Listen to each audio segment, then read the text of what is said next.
दोस्तों मैं विनी एक बार फिर से आपके सामने आया हूं एक नए वीडियो के साथ, जिसमें आज हम बात करेंगे टायर्स के बारे में। आपने नोटिस किया होगा कि जब भी मैं कोई गाड़ी का रिव्यू करता हूं तो उसमें मैं उस गाड़ी के टायर्स को दिखाता हूं, साथ में लिखे हुए कुछ नंबर्स बताता हूं। 205/65 R16 इंच, 165/80 R14 इंच में 205/60 R16 इंच पे ये व्हील्स दिए हुए हैं, जिसको टायर सेक्शंस, एस्पेक्ट रेशियोज या फिर टायर्स स्पेसिफिकेशंस कहते हैं। जब भी मैं उन नंबर्स को बताता हूं तो आप में से कुछ लोग तो उस नंबर्स के मतलब को समझ जाते होंगे और कुछ लोग नहीं भी समझ पाते होंगे। आज मैं बताऊंगा कि टायर्स पे लिखे हुए उन नंबर्स का क्या है मतलब। साथ में टायर्स में कई और भी कोड्स होते हैं जिनका कुछ मतलब होता है, उसको आज मैं डिकोड करूंगा। साथ में मैं ये भी बताऊंगा कि उन इंफॉर्मेशंस को जानने के बाद ये आपको किस तरीके से फायदा पहुंचा सकते हैं। वीडियो पसंद आने पे लाइक एंड शेयर कर दीजिएगा और चैनल को सब्सक्राइब करके हमें सपोर्ट कर दीजिएगा। चलिए देखते हैं टायर्स की दुनिया में क्या क्या होते हैं नंबर्स। आज मैं आपको जिस टायर्स एक्सप्लेन करने जा रहा हूँ वो अपोलो कंपनी के मेक का टायर है और ये हुंडई की ग्रैंड i10 पे लगा हुआ है। हालांकि टायर किसी भी कंपनी का हो और वो किसी भी कार में लगा हो, उसका पढ़ने का यानी रीड करने का तरीका सेम होता है। अगर हम इस पर्टिकुलर टायर की बात करेंगे तो इसमें देखिए 165/65 R14 इंच का ये व्हील्स लगा हुआ है, जिसके आगे यहाँ पे 79H ये लिखा हुआ है। सबसे पहले मैं आपको बता देता हूँ कि इनका क्या मतलब है। इसके अलावा अगर आप टायर्स पे नज़र मारिए तो और भी बहुत सारे कई जगह पे नंबर्स एंड कोड्स लिखे हुए हैं, एक एक करके मैं वो आपको एक्सप्लेन करूँगा। सबसे पहले हम बात करेंगे इन नंबर्स की। इन नंबर्स में सबसे पहले हम नंबर की बात करेंगे। ये देखिए लिखा हुआ है इसमें 165। ये जो 165 है ये इस टायर की विड्थ यानी चौड़ान को बता रहा है कि इसका टायर का चौड़ान यानी विड्थ कितनी है। विड्थ उसको बोलते हैं जो हिस्सा टायर का ज़मीन पे सरफेस पे या टच करता है। तो इसकी अगर हम बात करेंगे तो इस पर्टिकुलर टायर की जो विड्थ है वो है 165 mm। ये mm में डिनोट करता है। किसी भी टायर की जितनी ज़्यादा चौड़ान होगी उतनी अच्छी उसकी ग्रिपिंग होगी, लेकिन अगर आपने प्रेस्क्राइब लिमिट से ज़्यादा चौड़ा टायर को लगाया है तो वो कहीं ना कहीं गाड़ी के माइलेज को भी कॉम्प्रोमाइज़ करता है। इसलिए हमेशा रिकमेंडेड रहता है उतना ही आप विड्थ का टायर लगाएं जितनी कार पे मेंशन किया गया हो। अब बात करते हैं विड्थ के आगे यानी 165 के आगे की फिगर देखेंगे तो यहाँ पे देखिए ये 65 लिखा हुआ है। ये बताता है गाड़ी के टायर की कितनी हाइट है। ये हाइट को डिनोट कर रहा है, लेकिन इसमें ध्यान देने वाली बात यह है कि ये mm में डिनोट नहीं करता है। इसको एस्पेक्ट रेशियो कहते हैं। इसका कैलकुलेशन का तरीका होता है गाड़ी के टायर यानी गाड़ी पे जो भी टायर लगा हुआ है उसकी जितनी चौड़ान है उसका ये परसेंटेज कैलकुलेट करना होता है। यानी अगर हमें इस टायर की हाइट को कैलकुलेट करना है तो ये हो जाएगा 165 का 65% इस गाड़ी के टायर की हाइट है। अगर हम 165 का 65% निकालेंगे तो कितना होगा? रुकिए, मुझे इसके लिए कैलकुलेटर यूज़ करना पड़ेगा, मेरी मैथ थोड़ी सी कमज़ोर है।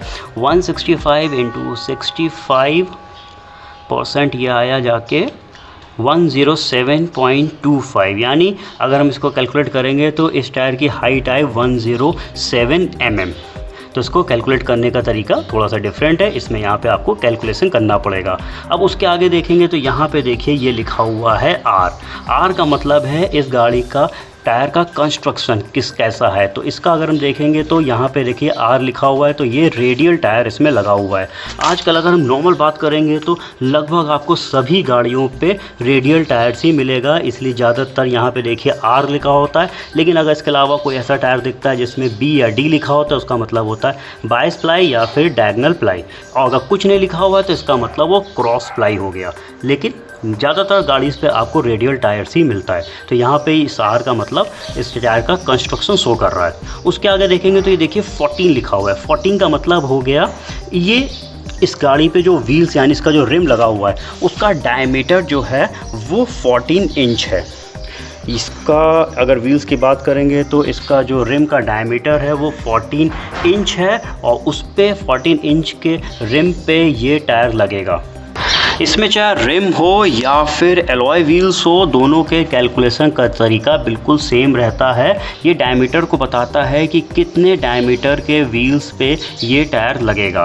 अब उसके आगे बढ़ते हैं और आपको बताते हैं कि 79H क्या है। इसमें सबसे पहले मैं आपको बता दूं ये 79 क्या डिनोट कर रहा है। ये बता रहा है इस टायर की लोड कैपेसिटी, यानी ये टायर कितनी लोड कैरी कर सकता है, कितना वज़न कैरी कर सकता है, उसको ये बता रहा है। इसका एक चार्ट प्रिपेयर है, मैं अभी आपको यहाँ पे स्क्रीन पे डिस्प्ले कर दूंगा, उससे आपको क्लियर हो जाएगा कि कौन से नंबर्स पे कितना लोड आता है। तो अगर हम 79 की बात करेंगे तो 79 का लोड कैरिंग कैपेसिटी है 437 kg। जी हाँ, अगर इस टायर को प्रॉपरली इन्फ्लेटेड यानी प्रॉपर एयर है और एट अ मैक्सिमम स्पीड इसको अगर हम चलाते हैं तो ये एक टायर 437 kg तक का लोड ले लेता है। ये पूरा चार्ट आपके सामने है जिसमें 60 नंबर से लेके जो है 139 नंबर्स तक है, जिसमें 60 नंबर का अगर टायर लगा हुआ है तो वो 250 का लोड कैरी कर लेगा, और अगर हम बात करेंगे 139 उसकी लोड कैपेसिटी की बात करेंगे तो वो 2435 kg तक का लोड कैरी कर सकता है। तो ये बताता है टायर की लोड कैपेसिटी को। उसके आगे जब बात करेंगे, ये जो H लिखा हुआ है ये बताता है स्पीड रेटिंग को, यानी टायर कितनी स्पीड तक सही परफॉर्म करता है। तो अगर इसमें बात करेंगे तो जैसे कि H लिखा हुआ है तो H का मतलब है ये tyre 210 kilometre per hour 210 kilometre per hour की स्पीड तक ये टायर प्रॉपर परफॉर्म करेगा। इसमें अलग अलग रेटिंग्स होती हैं, आप अपने टायर की रेटिंग्स पे चेक कर सकते हैं इस चार्ट के अकॉर्डिंग कि आपके टायर पे कौन सा लेटर लिखा हुआ है और वो टायर लेटर के हिसाब से कितनी मैक्सिमम स्पीड तक प्रॉपर परफॉर्म करता है। सो दोस्तों, ये बात हो गई इन सारे नंबर्स की। उम्मीद करता हूँ ये सारे नंबर्स आपको प्रॉपरली क्लियर समझ में आ गए होंगे कि इन नंबर्स का क्या मतलब है। अब मैं बढ़ता हूँ और कोड्स को चेक करने के लिए इसको। तो यहाँ पे देखिए ये 3 चीज़ें लिखी हुई हैं, treadwear, traction and temperature ratings. तो एक एक करके मैं आपको एक्सप्लेन कर देता हूँ। सबसे पहले आपको बताता हूँ कि ये ट्रेड वेयर 300 का मतलब क्या है। ये ट्रेड वेयर रेटिंग दर्शाती है टायर्स की ड्यूरेबिलिटी एंड ट्रेड लाइफ को। इस टायर की ट्रेड वेयर रेटिंग 300 है। सिंपली अगर किसी टायर की ट्रेड वेयर रेटिंग 100 होगी तो उससे ये वाला टायर जो है वो 3 गुना ज़्यादा चलेगा। बाकी बहुत कुछ डिपेंड करता है एक्चुअल ड्राइविंग कंडीशंस पे। अब बात करेंगे हम और आगे और दिखाएंगे आपको ये ट्रैक्शन ए का क्या मतलब है। इसमें ए जो है वो ग्रेड दे रखा है। ट्रैक्शन का मतलब हो गया ये टायर वेट सरफेस पे कैसी परफॉर्मेंस करेगा। इसमें 4 प्रकार की रेटिंग्स होती हैं, AA, B और C, जिसमें सबसे अच्छी रेटिंग मानी गई है AA और सबसे वर्स्ट मानी गई है C। अगर हम इस पर्टिकुलर टायर्स की बात करेंगे तो ये A रेटिंग पे है, यानी इसकी परफॉर्मेंस AA के मुकाबले कम अच्छी है लेकिन B के मुकाबले ज़्यादा अच्छी है। तो यानी ये टायर वेट सरफेस पे किस तरीके से परफॉर्म करेगा उसकी यहाँ पे ये रेटिंग शो कर रहा है। और आगे बढ़ते हैं और बात करते हैं अब हम टेम्परेचर रेटिंग की। कार जब हाई स्पीड में चलती है तो टायर्स हीट करते हैं। ये टेम्परेचर रेटिंग बताती है कि अगर टायर्स में प्रॉपर रिकमेंडेड एयर फिल की गई है तो टायर्स कितना हीट रेजिस्टेंस है एट अ सर्टेन स्पीड। ये टेम्परेचर रेटिंग 3 प्रकार की होती हैं, A, B एंड C, जिसमें सबसे अच्छा माना गया है A ग्रेड के टायर्स को, जो कि अबव 185 किलोमीटर पर आवर की स्पीड में भी टायर्स हीट रेजिस्टेंस को मेंटेन रखते हैं।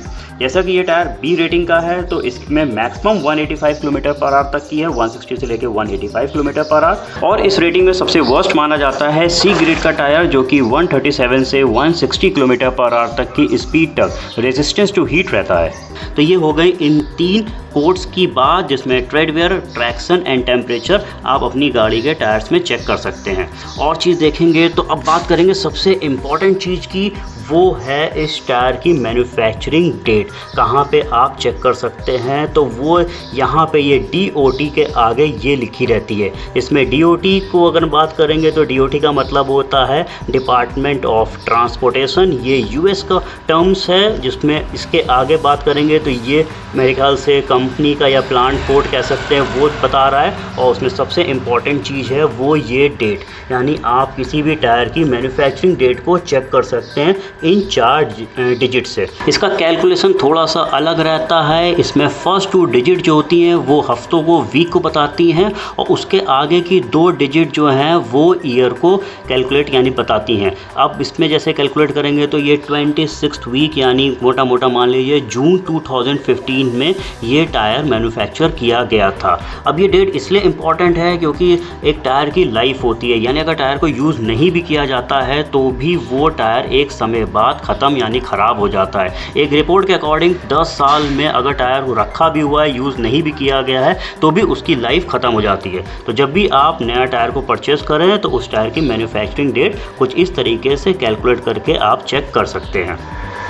सो दोस्तों, ये वो सारे इम्पॉर्टेंट कोड्स थे जो मैंने आपको बताया कि आप अपनी गाड़ी के टायर्स में इन कोड्स को चेक कर सकते हैं, और ये कोड्स आप किसी भी मेक के टायर्स में हो, सब में सेम तरीके से ही लिखे जाते हैं। अब बात करते हैं कि एक टायर पे कितनी प्रॉपर एयर होनी चाहिए, क्योंकि अगर आपने एयर को ज़्यादा भराया है, ओवर इन्फ्लेटेड टायर्स हैं तो भी वो टायर के लिए नुकसानदायक है, और अंडर इन्फ्लेटेड यानी कम भर रखें तो भी वो टायर्स के लिए नुकसानदायक हैं। तो इसको चेक करने के लिए, जैसे कि मेरी गाड़ी ग्रैंड है, तो यहाँ पे डोर पे देखिए इस तरीके का एक स्टिकर लगा हुआ है। ये हर गाड़ी पे होता है, किसी पे डोर्स पे हो सकता है, कहीं पे फ्यूल कैप के अंदर हो सकता है, या फिर ट्रंक लिड के भी अंदर हो सकता है। और इस तरीके के स्टिकर पे मेंशन रहती है कि आपको अपनी गाड़ी के टायर्स में कितनी एयर को रखना है। जैसे अगर हम पर्टिकुलर ग्रैंड की बात करेंगे तो यहाँ पे देखिए ये टायर का साइज़ भी मेंशन कर रखा है। मेरी गाड़ी पे ये साइज़ का टायर लगा हुआ है, और यहाँ पे देखिए फिगर्स बनी हुई हैं, जिसमें पहली फिगर है अगर गाड़ी पे 3 लोग बैठे हैं और साथ में लगेज है तो फ्रंट व्हील्स पे 33 PSI की एयर रखिए, और रेयर व्हील पे भी 33 PSI की एयर को रखें। और अगर हम बात करेंगे एक और फिगर की, तो देखिए इसमें बने हुए हैं टोटल 5 लोग और साथ में लगेज है। अगर इस यानी 5 लोग ट्रैवल करते हैं, साथ में लगेज है, तो उस वक्त आप फ्रंट एंड रेयर व्हील्स पे सारे व्हील्स पे 36 PSI की एयर को रखें। तो यहाँ से भी आप चेक कर सकते हैं कि आपको व्हील्स पे कितनी यानी टायर्स पे कितनी एयर को रखना है, और प्रॉपर एयर रखेंगे तो टायर्स की लाइफ भी बढ़ती है, साथ में गाड़ी का माइलेज भी बढ़ता है। सो दोस्तों, कैसी लगी टायर्स के नंबर्स में छुपी हुई जानकारियां? उम्मीद करता हूं मेरा ये प्रेजेंटेशन आपको पसंद आया होगा। प्लीज मेरे इस वीडियो को लाइक एंड शेयर कर दीजिएगा, और चैनल को सब्सक्राइब करके हमें सपोर्ट कर दीजिएगा। मिलते हैं बहुत ही जल्द अपने नेक्स्ट वीडियो में, तब तक के लिए ड्राइव सेफली। Thank you.